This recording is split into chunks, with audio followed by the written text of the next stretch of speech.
Olá, mais um podcast, mais um Pode Começar com Marcelo Bianchi. Marcelo, seja bem-vindo ao Pode Começar. Para mim é uma honra estar aqui em Lins, sua terra, e no seu podcast. Para mim é um convite que eu não poderia deixar de vir, para falar para o seu público, que é tão importante aqui. Legal, Marcelo. O Marcelo é de Limeira. Ele gosta de falar que ele é cientista contábil. Ele vai explicar um pouquinho para vocês, né, o que o Marcelo faz, a empresa que ele tem, tá? Mas antes disso, ele vai falar um pouquinho, Marcelo. Você é pai de dois filhos, São Paulinos, né, Marcelo? São Educou bem, né? paulinos, eduquei bem. O São Paulo que não está bem educado, mas os filhos não, né. Fala um pouquinho, Marcelo, do seu início de carreira. Como que você veio a trabalhar, né, com o ramo contábil? Meu pai, ele era contador, né, depois era contador de empresas SA, esse tipo de empresa, né. Em 74 ele teve uma visão, ele queria ter o negócio dele. E ele viu que toda a família tem um carro, ele chegou a essa conclusão, ele abriu uma autoescola, na verdade. Meu pai sempre teve sempre foi uma pessoa com uma visão bastante aguçada, assim, do futuro, né. E, no fim, a autoescola dele foi a maior de Limeira, ele, organizou o setor, ele abriu a associação das autoescolas, abriu a associação dos despachantes, e depois de 10 anos ele resolveu voltar para a contabilidade e abriu o escritório. Então, logo em seguida, o meu irmão começou a trabalhar. O meu irmão é 1 ano e 9 dias mais velho que eu, e no ano seguinte eu também fui. Ele não tinha condições de pagar o funcionário, então colocou os filhos lá a troco da escola, né. A minha mãe é professora, né, então ela dava aula em 2 períodos, que era possível na época. Então foi assim que a gente começou, foi assim que eu fui para a contabilidade, né. Pela opção, na verdade, do meu pai e que trouxe a gente. E aí eu tive o privilégio de viver com ele até dezembro do ano passado, dia 30, que ele acabou falecendo. E eu sempre falo que eu tive a oportunidade de conhecer o meu pai e o profissional Robinson, né, porque geralmente nem todo filho vai conhecer o profissional, que é o próprio pai, né, conhece o pai. E eu tive essa oportunidade de conviver com ele, junto com meu irmão inclusive, né, até o ano passado. Então eu e meu irmão nós continuamos sócios, né. A Atlas é uma empresa hoje que atende mais de 100 cidades, mais de 20 estados, né. O foco é trabalhar com médias empresas, então ela ficou importante, né, ela é uma das maiores empresas do Brasil hoje de contabilidade, e com isso a gente vai, né, o cientista contábil vem da gente entender que o contador é uma figura que ele vai sumir, mas as demandas continuam. O prestação de serviço, ela vai mudar totalmente. Em relação à contabilidade e ao cliente. O valor agregado ao cliente vai ser muito maior daqui a 5 anos. E o contador, eu falo que ele trabalhou muito tempo para atender as demandas do governo, né, que não tinha outra forma também, é a obrigação dele. E a partir da reforma tributária, mais tecnologia e as mudanças sociais, nós vamos trabalhar muito mais para o nosso cliente, e aí sim a gente vai exercer modelagem de negócio, modelagem de dados e orientar o cliente a decifrar o seu negócio e potencializar o seu negócio. Legal, Marcelo. Como que foi esse início? Porque veja bem, seu pai, que foi o fundador do escritório, você muito jovem, então tem aquela questão de gerações, né? Seu pai com uma visão, você jovem, querendo outras. Como que foi essa troca de experiências entre vocês?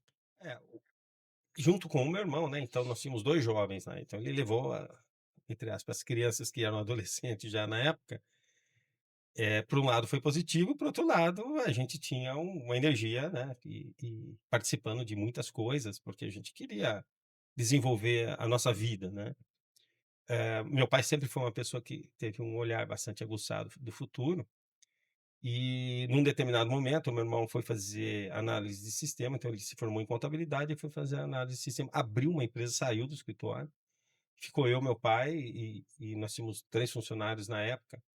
E meu pai, por exemplo, ele queria trabalhar para as microempresas e, nós tínhamos um ponto positivo na época, que meu pai importou um computador em 1986 e oitenta e seis e a gente prestava serviços para as empresas grandes e médias. Eles faziam a contabilidade planilhada e a gente digitava no computador e imprimia, porque não se tinha computador no Brasil na época. Então meu pai teve essa visão e ele faleceu sem ligar um computador na vida dele. Apesar disso, ele sempre teve a visão. E ele tinha uma história que era o seguinte: você não precisa saber fazer tudo, mas você precisa ter as pessoas boas que saibam fazer aquilo que você enxerga, né, aquilo que cumpra a sua visão. Então, nesse momento, a gente tinha esses clientes, aí foi aberto o mercado na época do Collor, e aí eles começaram a adquirir, e aí lógico que essa prestação de serviço ela começou a diminuir. E num determinado momento, o Sarney não conseguiu pagar as dívidas externas, explodiu o Brasil, né, a inflação foi lá em cima, acho que não sei se quanto você pegou dessa época, Sim. né, de 86% ao mês, e os nossos clientes, metade não pagavam a gente, porque eles não tinham, condições. E nesse momento eu falei: "Pai, não dá para a gente trabalhar para esse público, eu gosto deles, tal, mas nós não temos condições de, né, nós temos nossos custos, nós temos nossos planos, e como é que nós vamos desenvolver isso com uma clientela que é muito frágil?" Eles eram muito frágeis, né. E aí o foco era trabalhar para empresas maiores. E não foi fácil convencer meu pai não. Aí a gente fez o primeiro planejamento estratégico, não foi fácil também colocar o planejamento estratégico lá não, porque ele achava que era para grande empresa. Eu falava: "Pai, as empresas se tornam grandes porque têm planejamento muito bem estruturados, né".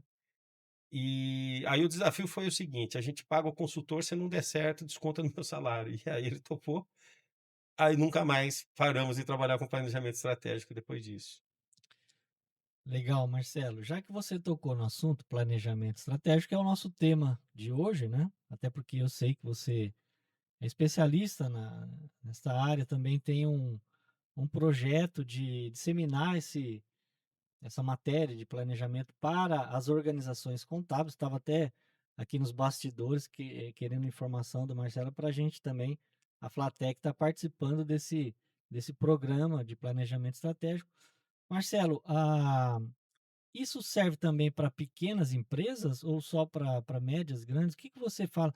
Porque assim, a nossa proposta é para aquela pessoa que está começando ou quer começar um projeto, né? Até o nome do podcast é Pode Começar. O que que você pode passar para essas pessoas que ali tá com um projeto engavetado? Como começar o planejamento estratégico? Olha, eu acho que o planejamento estratégico a pessoa pode começar, pegando o trocadilho aqui. Porque, veja bem, o nosso escritório na época era muito pequeno, né, nós tínhamos 3 funcionários. E o nosso desafio em 5 anos era estar entre as 10 maiores empresas de contabilidade de Limeira. Isso era um sonho para a gente, era algo muito desafiador, só que nós nos tornamos a maior empresa em 5 anos. E o planejamento estratégico, o que acontece? Uma das coisas que a gente aprendeu a fazer no planejamento estratégico, a gente achava que trabalhar era fazer tarefas, e não pensar.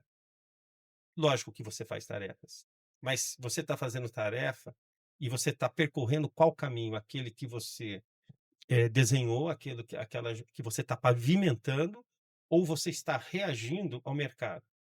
Quem não tem planejamento reage ao mercado, reage às transformações. Então você aprende, e é uma técnica, o planejamento estratégico vem de uma escola de pensamento logo depois, da guerra, da Segunda Guerra Mundial. As empresas começaram a trazer porque você imagina numa batalha, você precisa da meia, você precisa da bota, você precisa da roupa, você precisa da comida, você precisa que as pessoas estejam confiando no que vai naquela batalha, então é uma transformação muito grande, né. O que você tem que estudar o inimigo, então é todo é muito complicado você fazer isso, e vem da escola de guerra. No planejamento estratégico, o que é que acontece? As transformações passam a ser aquilo que vai ameaçar a gente ou vai trazer de oportunidade. Então você tem a técnica de analisar esses cenários que vão impactar em todo o segmento que você está contido. A partir daí você vai fazer o seguinte: "Olha, o que vai acontecer com o meu segmento daqui a 5 a 10 anos?" E você faz uma leitura muito clara, e você então enxerga a sua empresa e fala: "Como é que eu saio do meu ponto e mudo a minha dimensão, baseado nisso tudo que está acontecendo?" Então você acessa as oportunidades que estão lá, e você também minimiza os riscos que vão vir, né? Tem os 2 lados ali, não tem um lado só e nunca vai ter um lado só. Então, a partir daí você tem um projeto, você vai identificar quais as competências críticas que você vai desenvolver que você não tem, a sua equipe, né? Como é que eu faço um plano de atração profissional? O Brasil passa por um apagão de mão de obra hoje. Como é que eu vou atrair essas pessoas? Quem é o perfil do profissional que tem que trabalhar para mim? Ou eu chego lá e vou contratando todo mundo? Então você começa a errar muito menos e com um objetivo muito claro de atingir seus objetivos. Legal. Marcelo, é interessante que no planejamento estratégico você identifica oportunidades. Tem os riscos e também tem as oportunidades. Quando a gente fala em tecnologia, porque hoje a gente sabe que tem aí as IAs, enfim, tecnologia avançando. Como que enxergar uma oportunidade, você fazendo um planejamento estratégico, enxergar uma oportunidade em tudo isso que está ocorrendo em relação à tecnologia? Olha, a tecnologia, ela traz é uma grande transformação para a sociedade. Então, você não faz a análise do que a IA está fazendo hoje. Você faz para 5 a 7 anos. Então, se a IA está fazendo o estrago que está fazendo aí, vamos dizer, o estrago no bom sentido, né? Mas é por causa da transformação que era bastante radical. Você vai perceber o seguinte: os meus clientes vão usar IA. Como é que eu me conecto com ele? Como é que eu facilito a vida dele e ele entende, né? Que o cliente começa a entender que você é uma empresa de vanguarda, que você tem uma equipe que ele está querendo utilizar a IA e dentro da sua prestação de serviço ou do produto que você vende, como isso pode ajudar a transformar o seu cliente? E seus fornecedores? Seus fornecedores vão ficar obsoletos porque não estão vendo isso? Se ele fica obsoleto, você tem o impacto da sua empresa ter que fazer um esforço muito maior do que seus concorrentes. Como é que o meu profissional vai trabalhar? Ele, né, ele não quer participar desse universo? Provavelmente ele quer. E como é que eu crio, né, dentro do meu ambiente, um, uma oficina de testes, de discussões, de implantações, para mudar a minha característica da prestação de serviço ou de produto para agregar valor ao cliente? Marcelo, já que você falou de pessoas, de gestão, como que você faz com a sua equipe? Eu creio que você faz o planejamento estratégico de forma ampla, mas também por etapas também, por grupo, enfim. Como que você trabalha com a sua equipe em relação ao planejamento estratégico? Nós fazemos o seguinte, como já é cultural, né, para a gente, nós temos algumas técnicas que nós temos cerca de 120 pessoas, então é uma quantidade razoável. Temos várias células de trabalho dentro da empresa. Então, a gente estimula para que eles comecem a enxergar o futuro. O que nós deveríamos fazer em termos de melhoria de produtividade, de valor agregado ao cliente.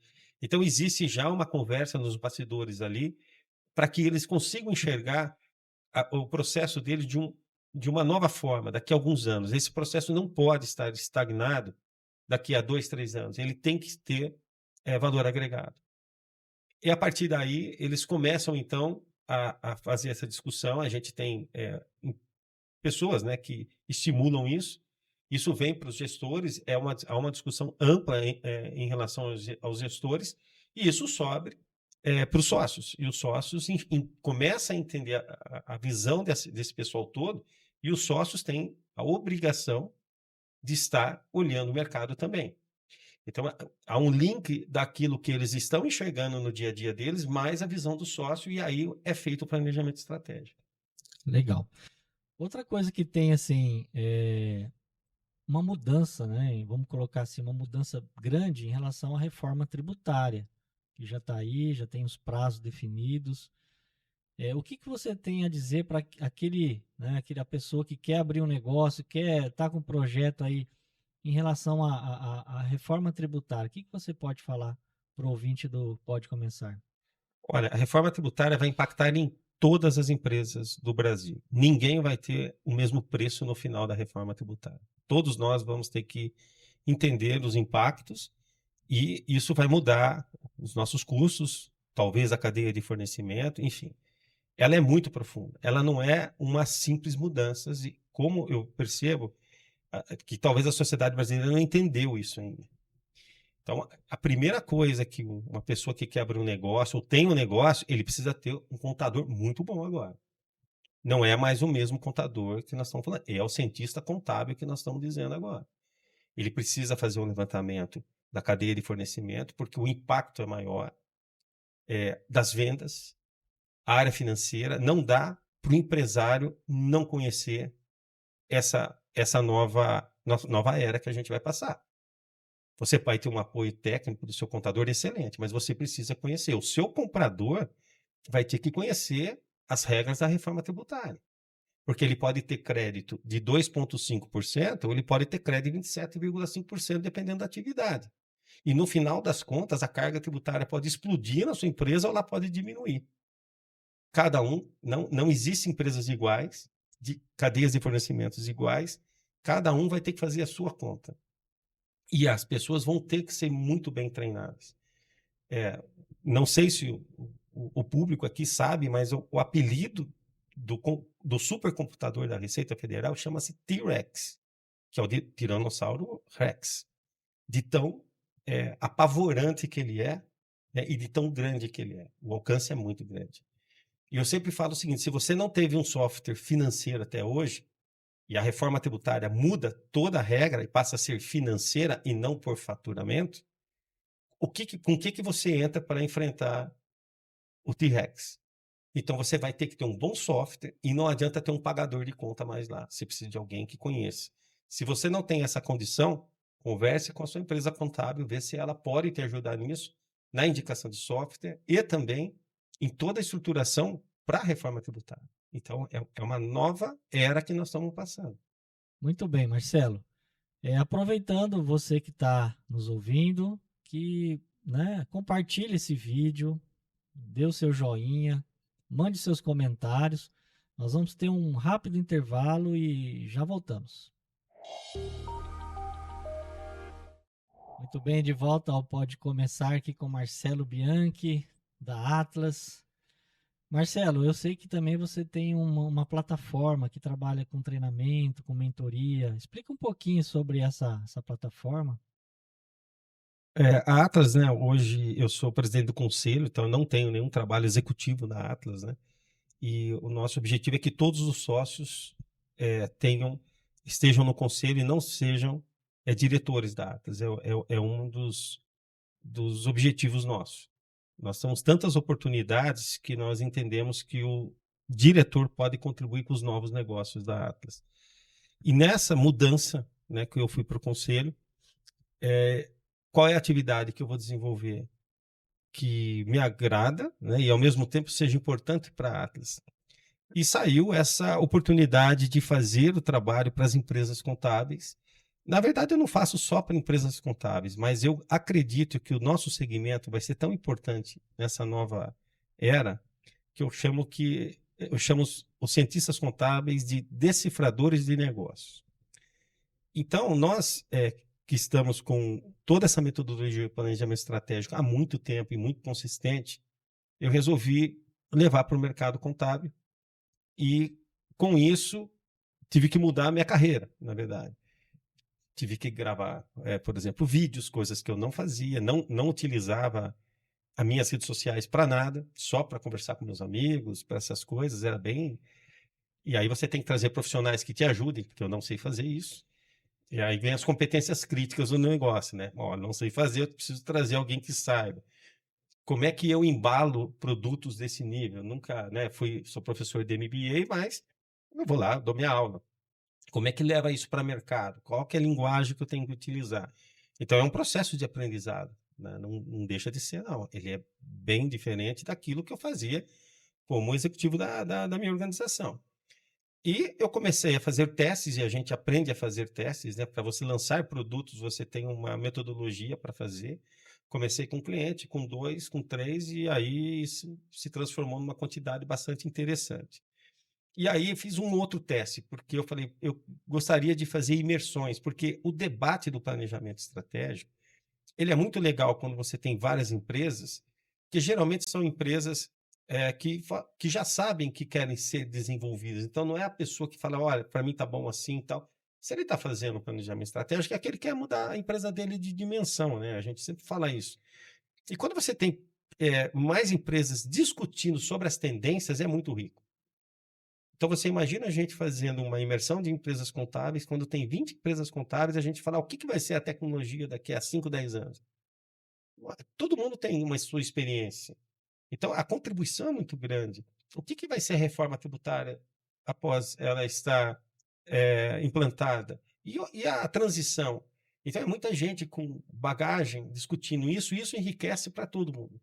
Lógico que a hora você faz as análises como todos, depois você vai fazer a análise da sua empresa em relação a todas essas transformações. É ali que você coloca o seu posicionamento estratégico. Eu vou ter que mudar. Qual que vai ser o meu posicionamento? Aonde eu estou inserido? Aonde eu quero atender? Eu tenho mão de obra para isso? Você começa a fazer um monte de questionamentos. E aí você começa a desenhar o plano, né. Então você e o que nós acrescentamos na nossa metodologia é que a gente também aprendeu a desenvolver os horizontes de inovação. Você está aqui, você já sabe agora o cenário, como que você vai agregar valor ao seu cliente? E aí sai muita coisa boa. Então a empresa começa a enxergar que ela pode fazer muito mais e ter uma prestação de serviço ou um produto que vai agregar muito valor para o mercado. E como é que eu vou vender isso? Como é que é a preparação do meu pessoal? Como é que eu vou reter esses talentos? Qual que é a tecnologia que eu vou aplicar? Tudo isso a gente vai discutindo e você faz o plano. Agora eu tenho um plano. Inclusive as priorizações, o que que eu tenho que fazer primeiro. Porque se você perguntar para qualquer empresário, ele vai falar sobre tecnologia, gestão de pessoas, vai falar de processo, vai falar da área comercial, vai falar do marketing. Tá, mas por onde você começa? Então, dependendo da onde a empresa está, é o projeto que ela vai fazer para se pavimentar. E o final, que a gente agregou também, é a metodologia ágil de implantação de projetos. Porque tem esse outro problema. Tá, eu fiz tudo isso, eu sei para onde ir. Eu começo a implantar projetos, mas eu não sei desenvolver isso, eu não sou especialista nisso. Eu tenho uma área que está fazendo novos projetos, outra área que talvez esteja organizando os seus projetos, mas qual o método que nós estamos usando? E você pode, de repente, perder a cadência por não conhecer métodos de implantação de projetos. Então, a gente colocou os três na nossa imersão, né? Então, eu faço mentoria para empresas que querem fazer sozinhas e faço as imersões, onde em 2 dias a gente sai com o planejamento estratégico pronto, com o mapa de inovação desenhado e com o primeiro projeto já com a metodologia também implantado. Então ele já sai com aquilo ali programado para a próxima fase. Legal. Ô Marcelo, dentro desses treinamentos, dessa mentoria, enfim, com essas empresas, eu creio que provavelmente tenha resistência, principalmente dos colaboradores, porque a gente sabe que quando vem coisa nova, sempre tem resistência. Você tem alguma experiência para contar de algum cliente seu? O que que você pode passar para o ouvinte do Pode Começar? Eu fui recentemente, né, no dia 7 e 8 agora de julho, eu fui para Porto Alegre, uma empresa contábil de grande porte, é uma das maiores do Brasil, tem mais de 230 funcionários, mais de 1.000 clientes, é uma empresa muito consolidada. E ela está preocupada com o futuro. Porque nessa transformação, não é o maior que fica de pé, é quem se adapta. É o dinossauro mesmo. O dinossauro era o rei da Terra. Ele não se adaptava. É isso que vai acontecer, né? Então não adianta você ter tamanho, você precisa, porque a prestação de serviço vai mudar totalmente. E eles estão preocupados com isso. Eles têm uma especialidade em supermercados. E o dono, né, quando me chamou para conversar, ele falou: Olha, sou eu, meus 2 filhos, né, um filho e uma filha, e tenho um sócio. É o suficiente? Eu falei: "Olha, e os gestores?". Ele falou: "O que que tem os gestores?". Eu falei: "Então, vocês imaginam a gente fazer toda essa dinâmica, vocês enxergam a empresa lá na frente e você vai chegar para o gestor que está, a gente sabe como que é uma empresa contábil, totalmente lotado de serviço, uma quantidade de pessoas que às vezes não é suficiente, tecnologia, um monte de transformações, e se eles não estiverem alinhados, eles não vão você vai ter muita dificuldade de implantar o seu planejamento estratégico". Então o que que ele fez? Ele pegou todos os gestores, a gente fez o planejamento estratégico, ele tem 230, com 15 pessoas. Foi muito rico, foi um dos melhores que a gente fez, porque é um pessoal extremamente qualificado. Não tem ninguém na área contábil que trabalhe, que não desenvolva algo que seja complexo. A legislação é complexa, plataforma de governo é complexa, prazo. Nós temos muitas coisas ali, só que o nosso pessoal está gastando energia com isso sempre. Quando a gente pega e demonstra para esse pessoal que a gente tem que gastar energia com as inovações, com os novos projetos, e eles conseguem entender, eles são os primeiros a patrocinar. Então, na minha opinião, você, né, todas as pessoas que querem fazer, tragam as lideranças para participar desse movimento. Vai ser muito mais fácil na hora de implantar. E a diferença, Flamarion, que a gente começou e eu via que todo mundo com aquele olhar de dúvida, e a hora que você termina, o olhar do pessoal está brilhando, sabe? O pessoal não via a hora de começar, de fazer o primeiro plano. É muito interessante isso. Você ganha uma energia diferente dentro da organização. Legal, Marcelo. E interessante que o Marcelo eu conheci no Sescom, quando eu fui diretor regional aqui de Lins, né? E lá atrás, há uns 15 anos, o Marcelo já falava disso, de planejamento, né? Uma pessoa que eu admiro muito em relação, né? Sobre essa visão que ele tem. E o Marcelo, nas entidades, como é que surgiu, Marcelo, essa vontade de participar das entidades, das APCs da vida, do SESCOM? Conta um pouquinho da sua experiência nas entidades congraçadas. Eu comecei, na verdade, no núcleo de jovens empresários da Associação Comercial da minha cidade, que foi o que mudou minha vida. Aí eu entendi que eu não ia ser um contador, eu ia ser um dono de uma empresa, que eu precisava conhecer, ter outro nível de conhecimento. Não adiantava só conhecer contabilidade. Se eu quero ter uma empresa, eu vou ter que conhecer a área financeira, eu vou ter que conhecer a área de gestão humana, eu vou ter que conhecer gestão estratégica, eu vou ter que conhecer comercial, marketing, enfim, tudo aquilo que uma empresa precisa para ela ser uma empresa que esteja no mercado e seja competitiva.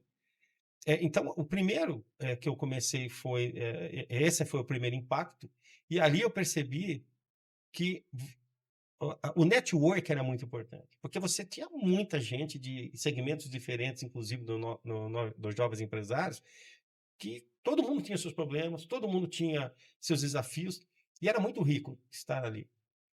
Então eu comecei a frequentar a PCL, que é o nosso caso lá, é a Associação dos Profissionais e das Empresas Contábeis de Limeira.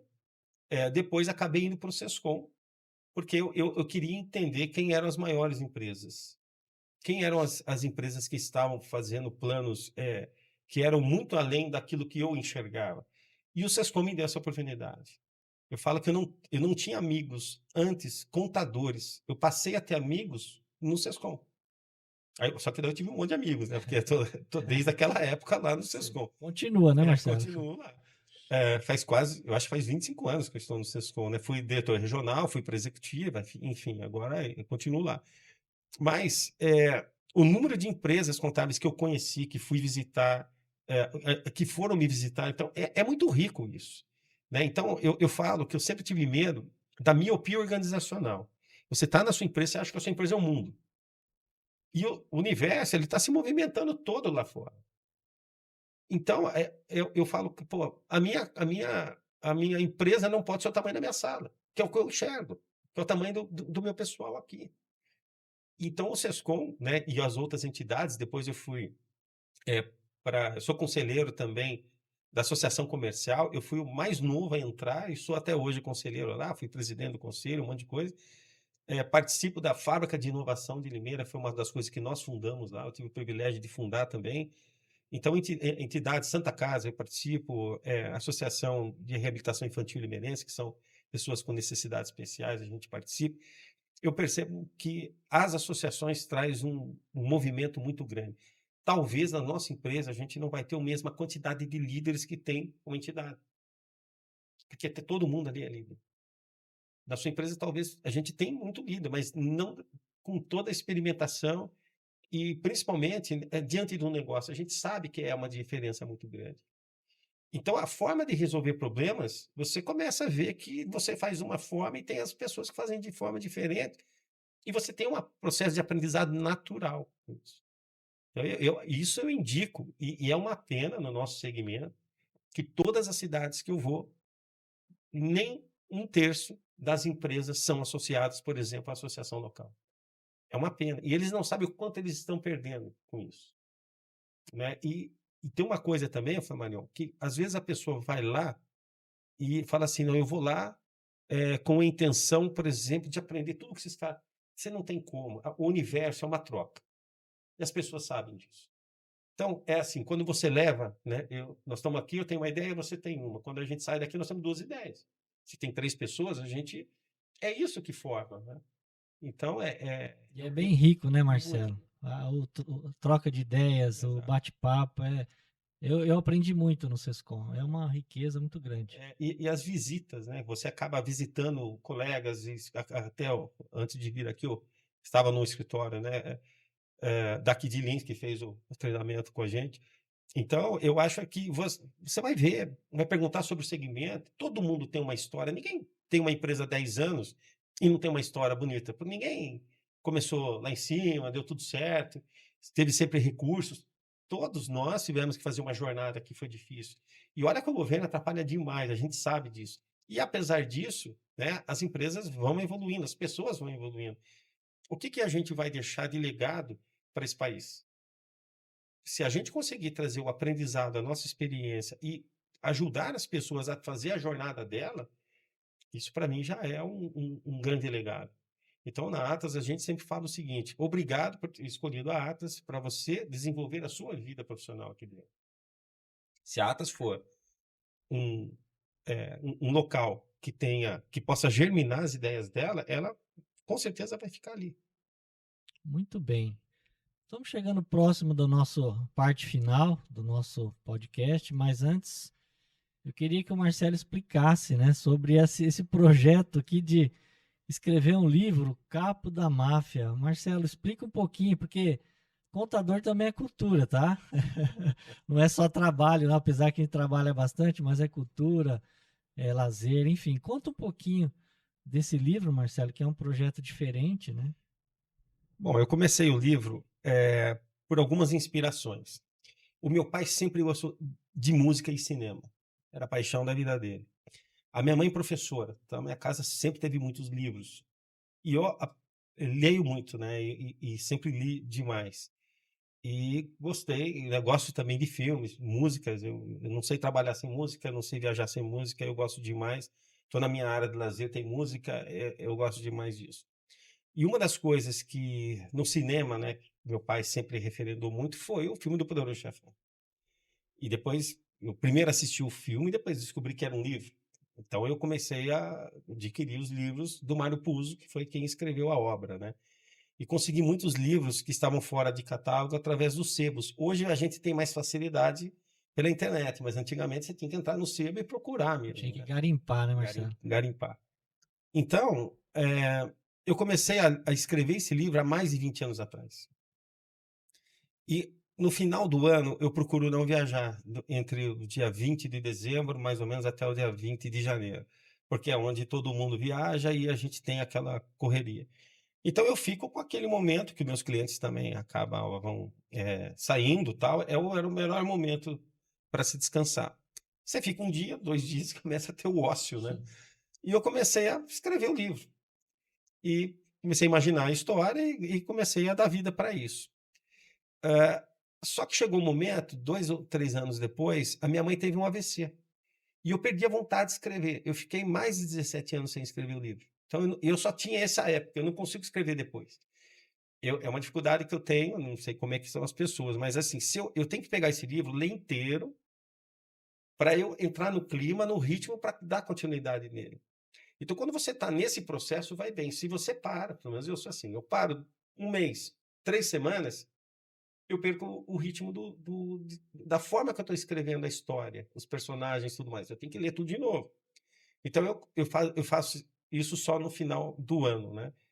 Aí eu terminei e 1 ano antes da pandemia, eu tenho uma tia que a gente faz o aniversário dela sempre na minha casa, que é a irmã do meu pai, e a gente conversando de várias coisas, o meu irmão toca, né, o hobby dele é música, tudo mais, e cada um tem o seu. E aí ela falou: "Poxa, a gente não tem nenhum escritor na família". Eu falei: "Olha, eu tenho um livro que eu não publiquei, mas eu tenho um livro.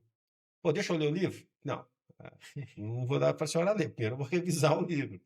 E entreguei para ela, ela falou que o livro era maravilhoso e tal. Eu falei: "Olha, a senhora é muito fã, né, da minha pessoa, então não dá, a sua opinião não vai contar". Eu peguei e mandei para uma amiga dela, que é uma espanhola, que devora livros. Ela falou: "Não, você tem que publicar". Aí eu fui atrás disso. Mandei para 4 editoras, as 4 fizeram proposta. Fechei com a Chiado, que é uma editora, na verdade, portuguesa. E aí ele foi lançado no Brasil, Portugal, Angola e Cabo Verde. E aí tinha uma tiragem mínima, né? Eu coloquei o dobro dessa tiragem, que eu falei: "Não, eu acho que a gente vende um pouco mais que isso", e realmente vendeu todas as unidades, né. Então agora a gente lançou o segundo, mas antes de lançar o segundo, o que eu fiz? Eu pedi para fazer uma crítica, eu contratei uma empresa especialista para fazer a crítica do livro, porque eu posso achar que o livro é bom, meus amigos falam que é bom, mas pô, mas esse livro realmente é bom, né?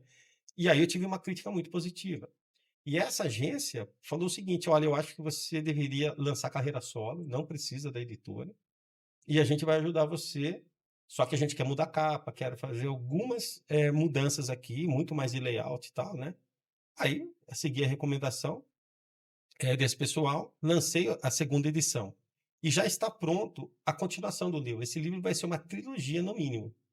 Então, o segundo já terminou. Semana que vem ele vai para esse pessoal fazer a crítica de novo, porque agora eu gostei dessa brincadeira. Critico o livro antes, né?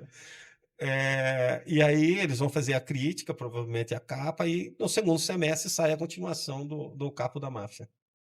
Que legal, né?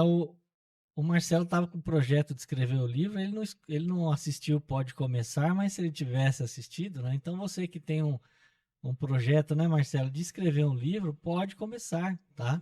Então tá aqui o Capo da Máfia. Eu lembro quando eu comprei o livro, Marcelo, você mandou com uma embalagem especial, ainda continua assim? Assim, porque assim, tem duas formas, né? Eu tenho alguns livros que fica comigo, e quando vai terminando eu peço mais dentro dessa tiragem, né? E aí a Amazon tem o e-book e tem no clube de autores o livro para ser comprado. Eu já sei que já começou a ter uma distribuição maior, não sei exatamente quais plataformas. Mas quem entra em contato comigo e quer o livro com Autografado? autografado, o que eu faço? Aí foi uma ideia da minha esposa é a minha maior parceira, né? Ela sempre me apoia em tudo que eu vou fazer, todas essas loucuras aí. E ela falou: "Marcela, a pessoa tem que ter uma experiência quando chega o livro". Então ela deu a ideia da gente fazer uma caixinha, colocar no papel de seda. Aí ela identificou um perfume que era dos anos 20, baseado nos whiskies. Então é muito legal. A gente achou um negócio. Aí eu falei: não, então a pessoa vai pegar aquilo, porque eu quero que ela se ambiente, né, nessa época, né? É. Anos 10, anos 20, que quando a gente fez a história do livro. Então foi assim que a gente fez a nossa parte para a pessoa ter a experiência, né? Legal. Então, se você tem interesse, tá? Depois vai estar colocado aí na sua rede social, tá, Marcelo? Quem Aham. quiser entrar em contato, tiver mais informações dos projetos do Marcelo, sobre o livro também, quem tiver interesse, tá? Então vai ser divulgado isso para você, tá bom? E Marcelo, então estamos chegando ao final do nosso Pode Começar. Se tivesse uma plateia, com certeza, né? Ah, terminou, né? E deixa o seu recado final, principalmente para aquelas pessoas que estão com aquele projeto ali, querendo iniciar. O que você fala para esse público do Pode Começar? Olha, eu acho que eles podem começar mesmo, porque assim, se você. Tem uma frase do Steve Jobs que ele fala o seguinte: a cada sonho seu não realizado é uma parte do futuro que você deixou de dar de presente para as outras pessoas. Então, se as pessoas têm essas aspirações, é lógico, né? Quero escrever um livro, vou ter que pesquisar, vou ter que conversar com pessoas que escreveram. Como é que foi o processo de procurar uma agência, né, para fazer a crítica? Isso é importante, não é importante? Quem que faz a revisão do livro? Que a gente vai escrevendo com aquele pico, né, tal. A pessoa fala: não, vamos trocar algumas, porque lá em Portugal, por exemplo, tem palavras aqui que não têm o mesmo significado que lá. E tivemos que fazer essas mudanças, né? Mas eu vejo que as pessoas, no geral, elas têm um espírito de contribuição muito grande. Eu nunca bati na porta de alguém que falou: "Não, se vira". Não, as pessoas são solidárias, sabe. Passou pelo processo, ele vai lá e olha, dá dica, olha, pega isso, pega aquilo.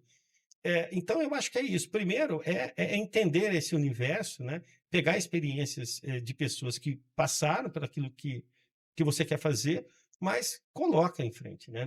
Vamos dar esse presente para o futuro, para as pessoas do futuro, né. Então esses sonhos têm que ser realizados. Muito bem, Marcelo, eu agradeço, tá? Sua disposição de vir aqui, porque ele tá à tarde tem uma palestra, ele ministrou uma palestra em Lins, tá? Eu aproveitei, falei, vou aproveitar a oportunidade, né? Planejamento estratégico, oportunidade. O Marcelo esteve aqui hoje de manhã para estar falando conosco. E à tarde você tem uma palestra em Rio Preto, né, Marcelo? Isso, São José do Rio São Preto. José do Rio Preto. Eu agradeço muito, agradeço você que acompanha o canal e compartilha esse vídeo, dê o seu joinha, mantém. E a gente vai estar mandando informações para vocês, informação de qualidade. Você pode ver que a cada episódio, né? Hoje é o episódio 7 do Pode Começar. A cada episódio a gente traz informação que é útil para o seu negócio, para o seu projeto, tá bom? E até a próxima. Pode começar.